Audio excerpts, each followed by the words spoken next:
Oh, and for those of you who do not make videos, you have no idea as to the emails and messages you get. I have all my comments set for approval before, but I get some winners.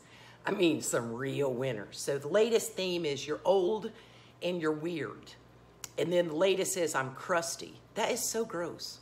I don't even know what that means. But anyway, number one, yes, I am old. I didn't get to be 63 being no punk, okay? Or some kind of little sissy-panted sugar britches kind of girl, right? So keep the little things coming, right? Because most of my subscribers rock, and most of the comments are encouraging in this terrible time, but there is a huge group of people who just want to be turds. I do not play with turds. I read a couple lines and I keep it moving. So I am 63, I am old, I didn't get here being stupid, and hello, I know myself. So if you don't know me by now, I'm weird. My screen name is Mouse Toes, and I cook and I can. I'm weird. I keep my weird flag flying at full mast 24/7 because I am grown, doing my own thing, doing my own jam, right? Living out here on the coast of South Carolina, living the dream. Fishing, crabbing, cooking, doing the weird things I do. So I should change it to Weird Mouse Toes, right? And I hope y'all keep it weird too and keep your happy on. Dance like ain't nobody watching. Do your own thing. These are hard times and we ought to be kind to each other. It is very easy to be nice. You know, it takes effort to think of some kind of tongue lashing for somebody. But if you need to have a target, come at this old broad. Bring it. Because I don't read it and I keep it moving. And I'm keeping it weird. Alrighty then, I am a-fixin' to make scalloped potatoes for a collaboration. And I'm gonna place this in a playlist and you can see the other participants. So what I'm going to use is some home dehydrated scalloped taters. I have one that I had opened. I had one that my husband had opened. But I am going to use, from food storage, this is diced ham that I had frozen. So now it's defrosted. But since we have had fewer things at the grocery store later, I've been doing a little bit different with chicken broth. So what I did was when I opened my home canned chicken in a pint jar, what I did was I took out the broth that it made and I poured it into an ice cube tray. So this happens to be half of a pint. A full ice cube tray is 1 pint. I don't really need a full pint, so I'm not gonna open one of my jars. So what I normally do with this, but this I just froze 2 days ago, to set it in my freezer drawer so it doesn't spill, is I place it in this plastic bag. Then it lays flat, and in the event my husband goes in there like Calamity Jim and flips it over, guess what? It's in the bag. It's food safe bag. You gotta man-proof stuff, people. Okay, he may not have been in that freezer in 6 months, but by God, when you slide one of these in there, bro will rip the door open, reach for something, stuff happens. If you're married to a man, you know, okay? So anywho, I'm gonna take this and I'm gonna pop it in a little bowl and let it defrost. So this is just a way of wasting nothing. That when I open one of those jars, so when I open one of these jars, see all that broth? It made it itself. I simply put sliced, chopped up, chopped like 1-inch pieces of boneless skinning chicken broth. I pour that into this ice cube tray and then I freeze it. So when I don't need a full pint of my home canned turkey or chicken stock, this is what I do.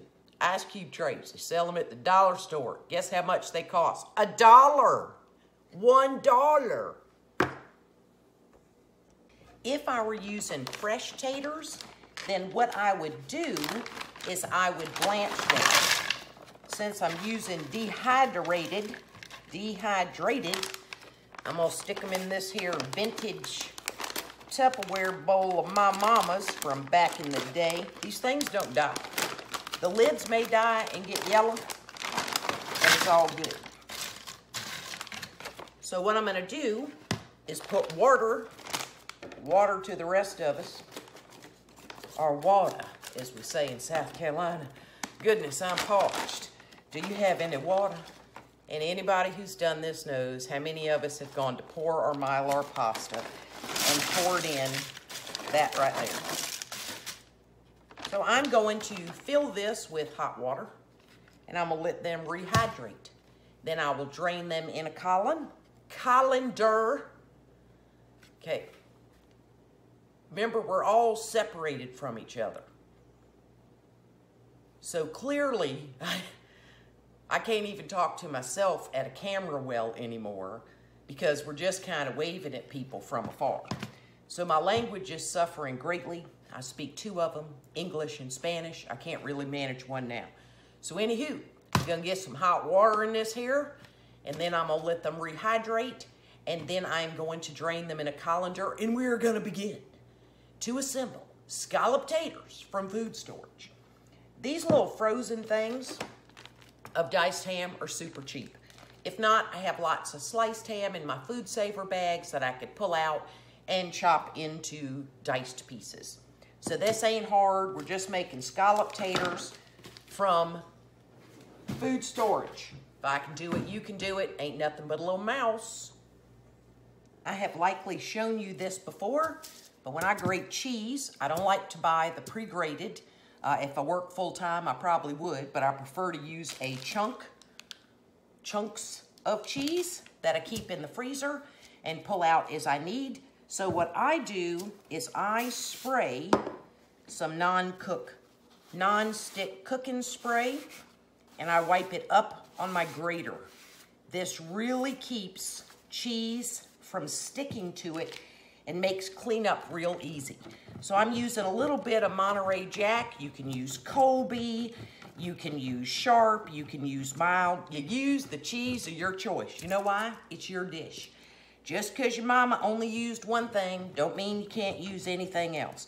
If you don't like Monterey Jack, don't use it, okay? It's your dish, you're cooking it. And remember, you're using things you have in your food storage. Maybe you only have certain cheeses frozen, so that's what you're gonna use. You have to adapt and overcome. And look, I didn't slice my fingers off. That's pretty groovy. All right, so that gives me a nice little bit of Monterey Jack. And then I'll get to grating on this one. But again, this just helps me with easy cleanup. I'm all about that. The reality also is that your cheese is more crumbly after it's been frozen, so it can crumble more and make it a little more difficult and have to get your hands closer. But guess what it is? It's cheese, right? Because people been wiping out the cheese like they're having cocktail parties or something. So I am never gonna be without cheese in my freezer. I'm a mouse. Think about it. Cheese. I am a cheese person.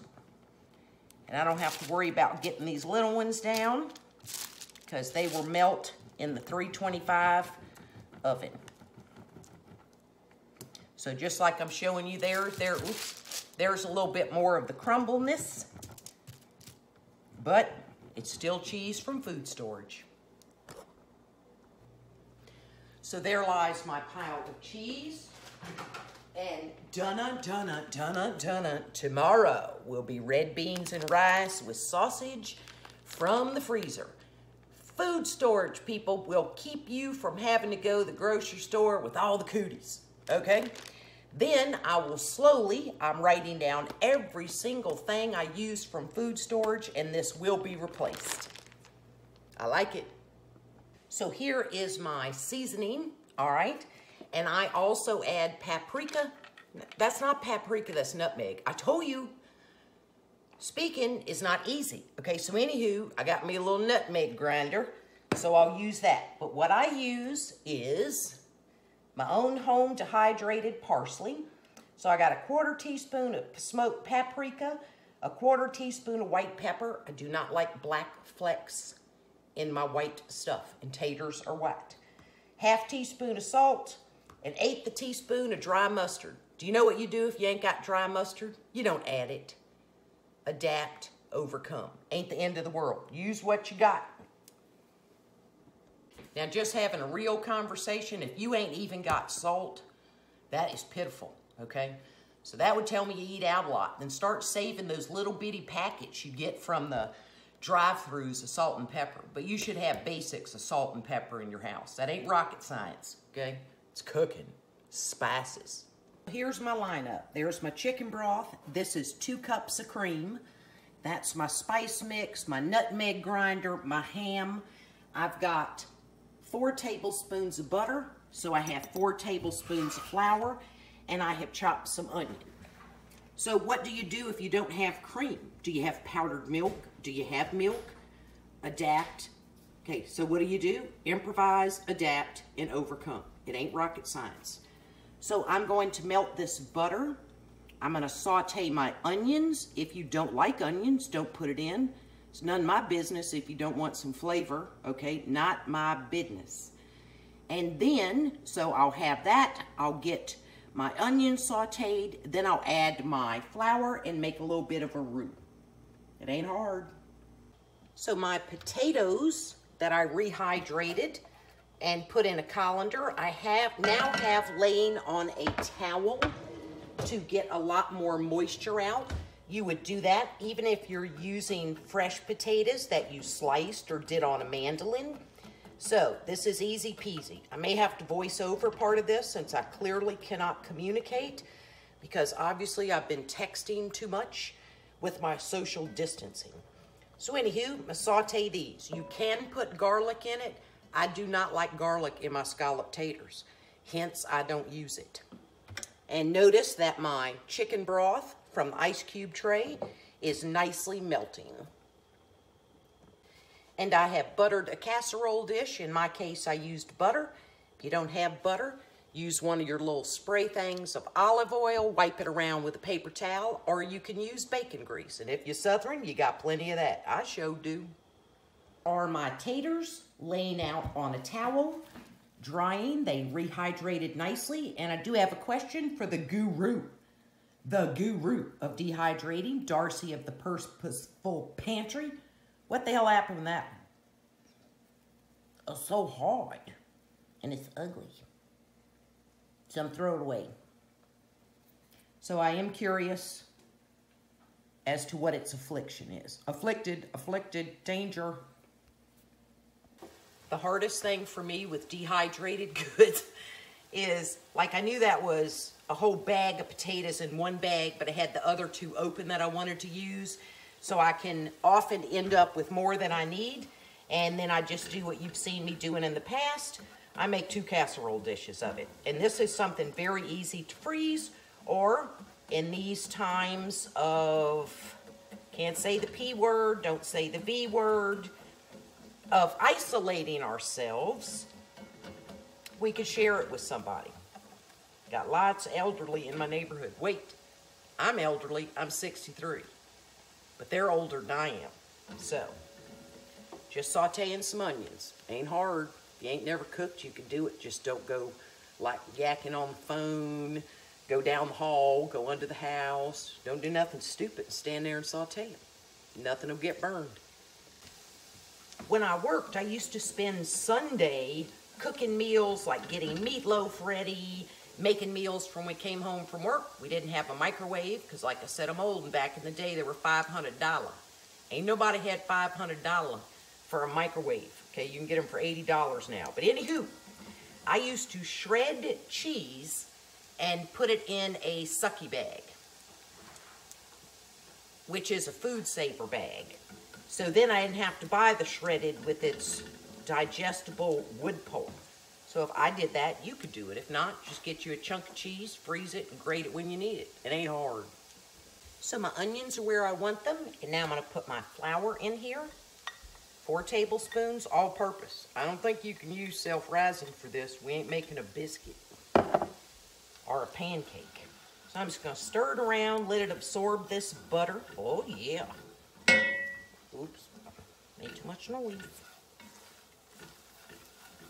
And we're going to be very careful adding our heavy cream because we don't need no curdling, okay?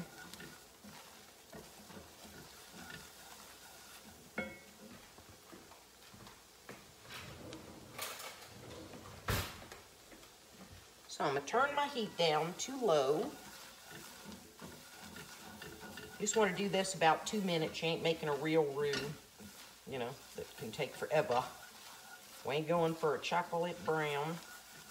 But I am going to take a little bit of this and drop it into my 2 cups of heavy cream in the hopes to not have no curdling business. Oh, cream is pretty.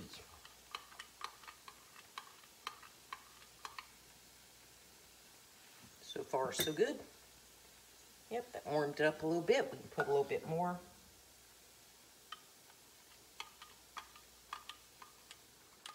Be nice if you could see, wouldn't it? All right. So I hope you can see the pot. There we go. I had stuff in the way. So let's get this in here.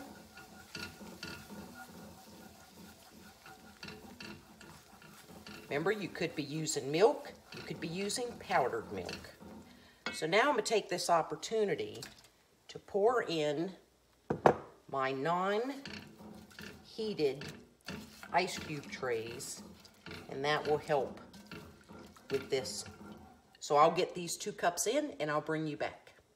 I'm going to put my spice mixture in here now and a grind of my nutmeg. Oh, I love a nutmeg grinder.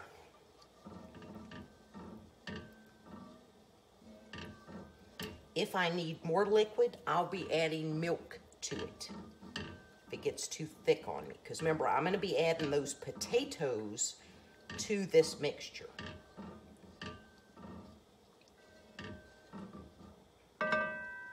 Oh, I got it on my whiskey whisk. Gotta save it. So I am going to add a little milk.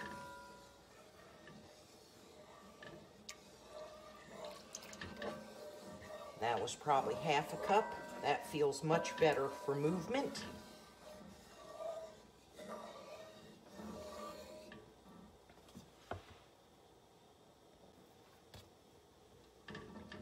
We're going to taste it for our seasonings.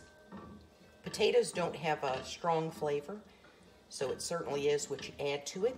Let's see what it's like. In a future lesson, don't pour your spices over your whisk. That was just dumb.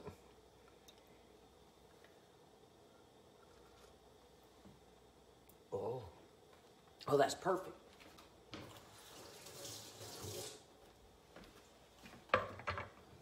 Very nice flavor.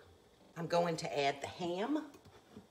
And you do not have to add ham. You can just use it without ham and have a nice, rich, filling side dish. Great with meatloaf, great with anything. My husband loves this recipe. Still a little frozen.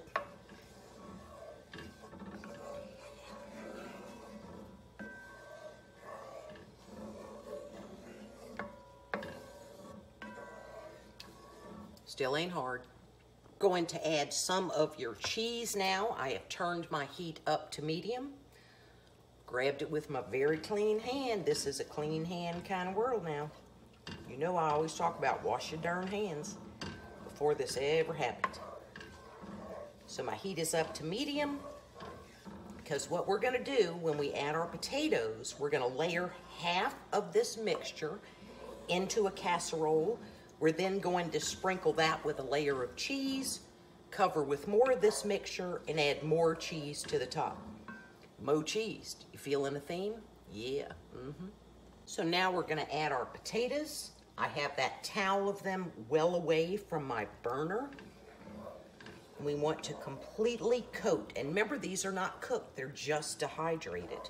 Just like it would be if you were using russet potatoes that you sliced or used a mandolin on. But if you used fresh potatoes, you would have blanched them. Or at least till they get flippy floppy.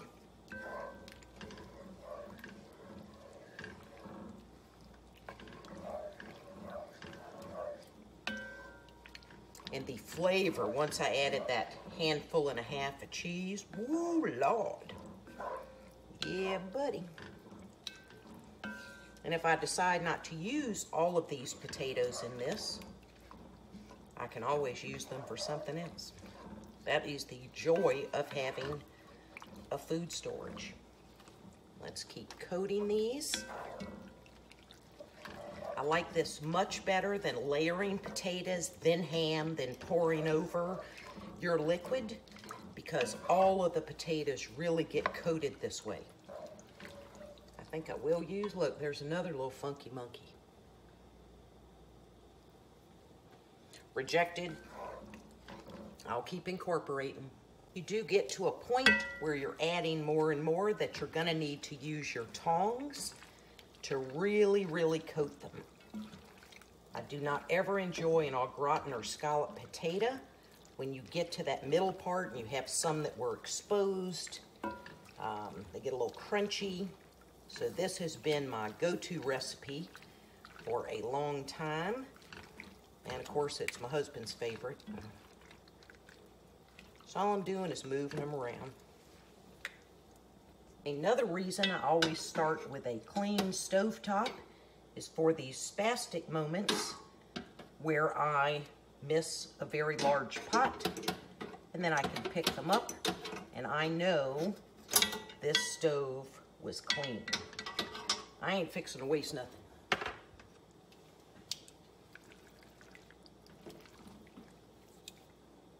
My heat is off, and I'm now going to transfer half, and remember this is a buttered casserole, and then we're going to put a layer of cheese on top of it. I am going to take a spoon and make sure I get all of this cheesy mixture on the bottom layer, because that's going to be good.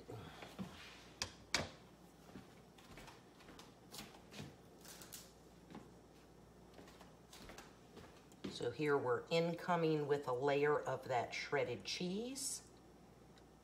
And here is one of my chunks.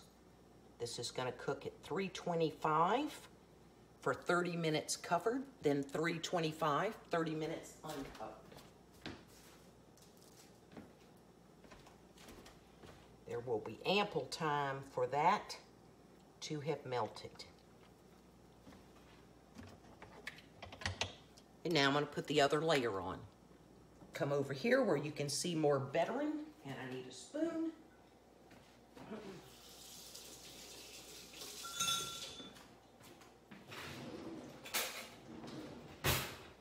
I want to make sure I submerge these potatoes.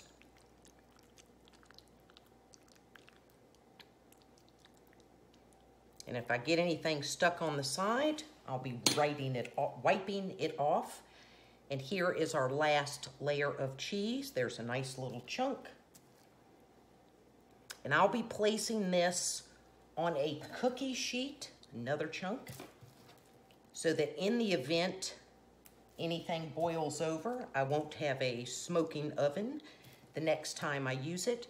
And when I have a lid for this. If you don't, you're gonna put aluminum foil on it, spray it with some olive oil or nonstick spray, then place it on it, so when you take that aluminum foil off, all your cheese is not stuck on it.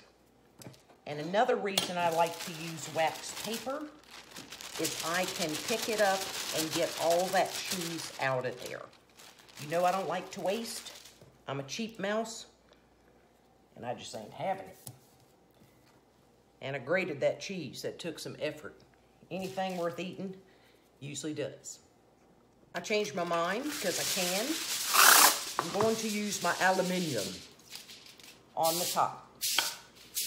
Give it a couple sprays with my non-stick spray. And then I'll place it over the top. Make sure you get a good seal. And then I'm gonna put this on a cookie sheet, 325 for 30 minutes. At the 30-minute mark, I take off the aluminum and do 325 for 30 minutes again. Bye. I can do it, you can do it. It ain't hard. Scalloped taters.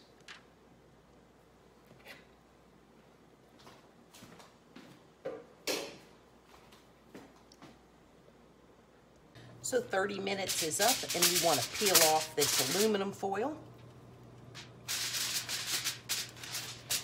Look, none on the lid.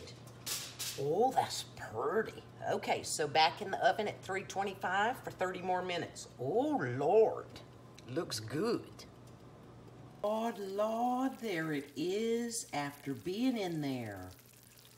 Ooh, I'm digging it. Oh, yeah.